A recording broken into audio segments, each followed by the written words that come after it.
કે આપણે ચાંદા મામા કે ને હવે આવું બધું કરીએ કરી તો આમને હવારથી જાવ એટલું ભેળું થઈ ગયું છે હા પણ તો મારે આવતું જાય ચાંદા મામા કહીએ આપણે ચાંદાને બરોબર તો વિજ્ઞાનને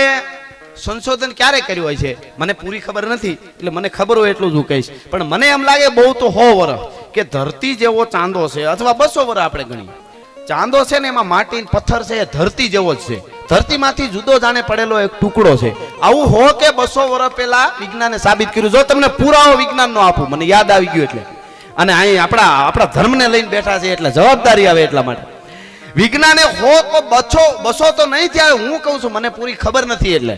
પણ 200 વર્ષ ગણો હાલો તેથી વિજ્ઞાને કીધું કે ચંદ્ર છે એ ધરતીમાંથી જુદો પડ્યો એવું એમાં છે પથ્થર ને બધું આ વિજ્ઞાને સાબિત કર્યું છે તમને બધાને ખબર છે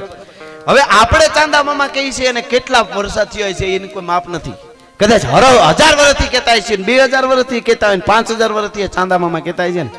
હવે તમને સટીક પુરાવો તમને આપું વિજ્ઞાન વાળાની પેલાની આપણને ખબર હતી કે ધરતીથી નોખો પડેલો આ ટુકડો ચંદ્ર છે એવો જ પથ્થર છે શું કામે ચાંદા મામા કહીએ મામા કોને કહેવાય ધરતી ને આપણે શું છે ધરતીને આપણે શું કહીએ માં કહીને તો માં પાસેથી જુદો પડેલો હોય માનો ભાઈ એને શું કહેવાય